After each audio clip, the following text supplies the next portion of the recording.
Sont qualifiés de travaux dangereux interdits aux enfants de moins de 18 ans.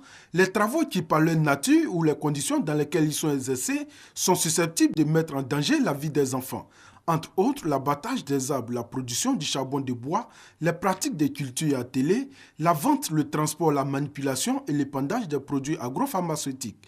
Malgré la pénalisation de la traite, l'exploitation et le travail des enfants en Côte d'Ivoire et en dépit des efforts du gouvernement pour l'éradiquer, le phénomène existe encore et met en péril la vie de nombreux enfants.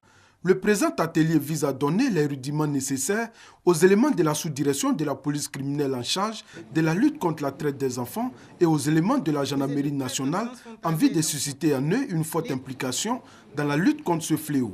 Il était également bon de disposer d'un corpus de techniques et d'outils en harmonie pour l'identification des victimes, de cerner les contours des différentes procédures administratives et judiciaires, de faciliter en somme l'accessibilité à des rudiments nouveaux pour le renforcement des capacités opérationnelles.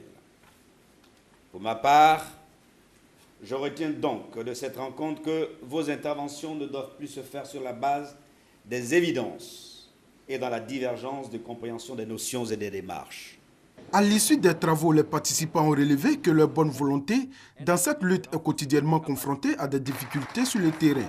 Ils ont donc recommandé le renforcement des moyens de mobilité des forces de l'ordre pour accroître leur niveau d'opérationnalité et aussi la construction des centres d'accueil et de transit pour les enfants victimes afin d'améliorer l'offre de services de prise en charge.